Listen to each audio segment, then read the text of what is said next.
Investment कर लेते हैं या कंट्रीज कर लेती हैं, कंपनीज आ जाती हैं, आपके ख्याल से पाकिस्तान में क्यों नहीं आती? Doing this for Modi, that's the problem.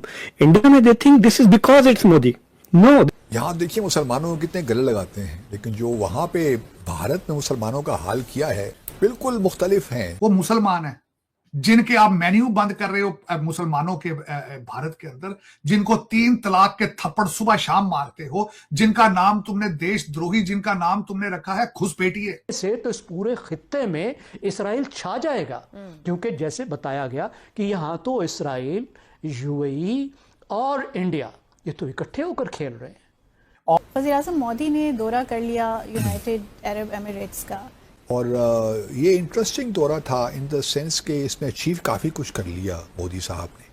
और वहां जिसके साथ डील की है जाके वो एक मुसलमान कंट्री। पाकिस्तानियों का कहना है अब कि नरेंद्र मोदी जी जो है बेसिकली वो काम हिंदुओं से ज्यादा मुस्लिमों को निकालने के लिए करते हैं, इन घुसपैठियों को भगाने के लिए करते हैं। कहा जा रहा है कि इन पाकिस्तानियों को काफी ज्यादा चिड़न और दिक्कतें ज्यादा हैं, ये मुस्लिमों के लिए ज्यादा काम करा करते हैं। जैसे कि अरब देश के अंदर जो है अरब मुल्कों के साथ, जैसे यूएई के साथ जो है वो डील्स करते हैं, सऊदी अरब के साथ जो है बातचीत करते हैं, ईरान के साथ देखिए बातचीत ताल्लुकात है। तो बेसिकली पाकिस्तान का कहना है कि मोदी जो है वो मुस्लिमों पर ज्यादा फोकस करता है और घुसपैठियों को भगाता भी है, देखा जाए तो गरियाता भी है। तो ये देख करके भी इनको काफी ज्यादा जलन चिड़न होती है कि कैसे एक तरफ तुम जो है इंडिया से जो है सारे नॉन जो पाकिस्तानी जो आप रह रहे हैं बिना आइडेंटिटी के, बिना उस सब के, उनको तुम निकालते फिर रहे हो, फिर हमारे ही अरब मुल्कों के साथ जो है तुम काम करते हो, हमारे घुसपैठियों को भगाते हो, ऊपर से फिर ये सब करते हो। तो ये चीजों से भी काफी ज्यादा दिक्कत जो है। मुत्तहिदा अरब अमारात हमारा ब्रादर इस्लामी मुल्क है, बहुत से मामलात के ऊपर डाइवर्जेंस पाई जा रही है। बासित साहब, वज़ीर-ए-आज़म मोदी ने दौरा कर लिया यूनाइटेड अरब एमिरेट्स का, और ये इंटरेस्टिंग दौरा था इन द सेंस के इसमें अचीव काफी कुछ कर लिया मोदी साहब ने। और वहां जिसके साथ डील की है जाके वो एक मुसलमान कंट्री, जिनके आप मेन्यू बंद कर रहे हो मुसलमानों के भारत के अंदर, जिनका नाम तुमने देशद्रोही, जिनका नाम तुमने रखा है घुसपैठिए से, तो इस पूरे खित्ते में इसराइल छा जाएगा। क्योंकि जैसे बताया गया कि यहाँ तो इसराइल, यूएई और इंडिया ये तो इकट्ठे होकर खेल रहे हैं।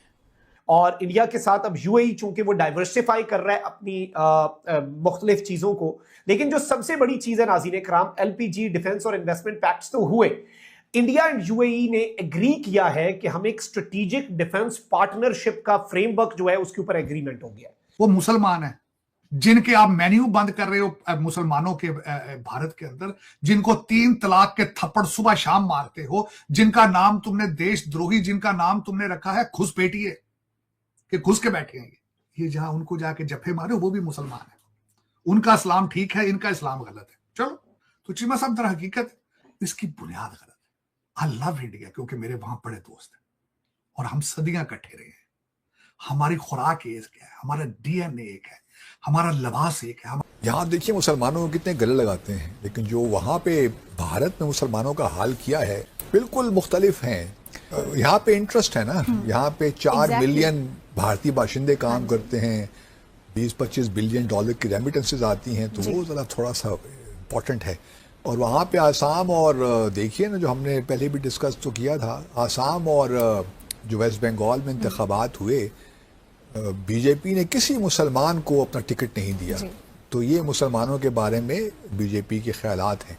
अच्छा, दर हकीकत इस वक्त 2 कंट्रीज सीरियसली आइसोलेटेड हैं पूरी दुनिया में, एक इजराइल है, दूसरा भारत है।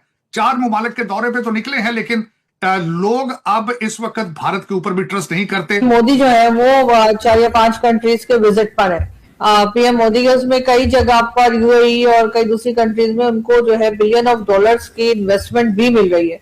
और नॉर्वे में क्या हुआ है, ये इंटरेस्टिंग सवाल है। और सुनने में आया कि मोदी साहब ने वहां पे नॉर्वेजियन बिजनेसमैनों को एड्रेस भी किया। इन्वेस्टमेंट कर लेते हैं या कंट्रीज कर लेती हैं, कंपनीज आ जाती हैं, आपके ख्याल से पाकिस्तान में क्यों नहीं आती? They're not doing this for Modi. That's the problem. India में they think this is because it's Modi. No, भाई वहाँ पे बहुत जुल्म हो रहा है। In 2026, more Muslims have been killed. रोज दिन रात लोग सड़क पे चलते हुए मार दे रहे हैं लोगों को, लिंच कर दे रहे हैं, पुलिस भी खड़े रह के देख रही है, there is no law and order. If you are a minority in India there is no law and order. काफी कुछ कर लिया मोदी साहब ने। एक तो फ्रेमवर्क एग्रीमेंट कर लिया डिफेंस पे जी, उसमें काफ़ी इम्पोर्टेंट है इन द सेंस के इस वक्त जो हालात हैं वेस्ट एशिया में और जो यूएई का पर्सपेक्टिव है विज़ावी ईरान, वो भी इम्पोर्टेंट है। उसको सामने रखते हुए इस किस्म का फ्रेमवर्क एग्रीमेंट करने की अपनी एक अहमियत हो जाती है। उसमें मैन्युफैक्चरिंग भी है, डिफेंस प्रोक्योरमेंट भी है और भी बहुत सी चीज़ें आई एम श्योर होंगी जो कि पब्लिक नहीं हुआ। सबसे ज़्यादा जो हमले ईरान की जानिब से हो यूएई पे ही हुए, तकरीबन 3000 ड्रोन्स और मिसाइल्स डाले ईरान ने यूएई पे। तो मेरा अपना ख्याल ये है कि इस वजह से थोड़ा बहुत यूएई में एक आप कह सकते हैं गुस्सा तो है, ले ली यूएई को डिफेंड करने की। तो ये तमाम वो मामलात हैं जिसकी वजह से एक टेंशन तो इसमें है और हमें बहरहाल एहतियात के साथ काम लेना चाहिए। कोई ऐसा कदम नहीं उठाना चाहिए जिससे ये तासुर मिले कि जी पाकिस्तान ने बस अब यूएई के साथ सारे जो है मामलात ख़राब कर दिए। बिल्कुल। ये अलग बात है कि यूएई ने बहुत, जिस तरह मैं पहले भी कई बार कह चुका हूँ कि यूएई ने शायद जल्दी की इब्राहिम अकॉर्ड्स को ज्वाइन करने में। पहला सवाल आपसे ये करना था कि ये यूरोपियन ममालिक मोदी को बहुत ज़्यादा अवार्ड्स दे रहे हैं, अवार्ड पे अवार्ड जा रहा है। नॉर्वे, स्वीडन, वज़ीर आज़म जो हैं वो एयरपोर्ट पे आ रहे हैं लेने। What do you make of that? ये क्या चीज़ है? मोदी ने इनको पंजाबी में कहते हैं क्या सुंघाया है? आई थिंक इसमें सब मेरा कसूर है। मैं पिछले साल इटली गया हुआ था एक कॉन्फ्रेंस में, तो मैं वहाँ पे अमेरिकन ग्रैंड स्ट्रैटेजी पर एक लेक्चर दे रहा था। तो उनके साथ बातों बातों में जिसकी वजह से बहुत से मुसलमान ममालिक में एक बेचैनी सी तो है कि क्यों ये यूएई लगता ये है कि इसराइल के साथ खड़ा है। यूएई और जो भारत का है दफाई ताबन और दूसरा सरमायाकारी, उसको किया, उस पर बात करते हैं। मेरे जो सबसे बड़े विश्व गुरु हैं वो निकले हैं, वो अपने गार से निकले हैं। वो गार से निकल के पहला स्टॉप उन्होंने यूएई में किया, आइसोलेटेड, कंप्लीटली आइसोलेटेड, और वहां जिसके साथ डील की है। साथियों, जैसा कि आप सभी ने देखा किस तरह से नरेंद्र मोदी जी की पावर है। कहीं भी जाते हैं क्या ग्रैंड वेलकम, क्या आलीशान गाड़ियों में उनका स्वागत किया जाता है, कैसे उनको ठहराया जाता है, रेड कारपेट पे स्वागत किया जाता है, सारे प्रोटोकॉल तोड़ के हर एक देश का या मुल्क का प्रधानमंत्री उनको रिसीव करने आता है। तो यही ताकत जो है बेसिकली भारत की है और पावर जो है वो इंडिया की है, जिसकी वजह से हर एक देश जो है के प्रधानमंत्री नरेंद्र मोदी जी का स्वागत करने आते हैं एयरपोर्ट के अंदर, अगर वो उनके दौरे पे आए, चाहे वो अरब मुल्क क्यों ना। पाकिस्तानियों को चिड़न और जलन है कि मोदी सिर्फ और सिर्फ जो है फोकस करता है मुसलमानों के ऊपर, अरब मुल्कों के साथ जो है वो ताल्लुकात रखता है, ज्यादा बातचीत करता है ताकि जो है पाकिस्तान को चिड़न हो।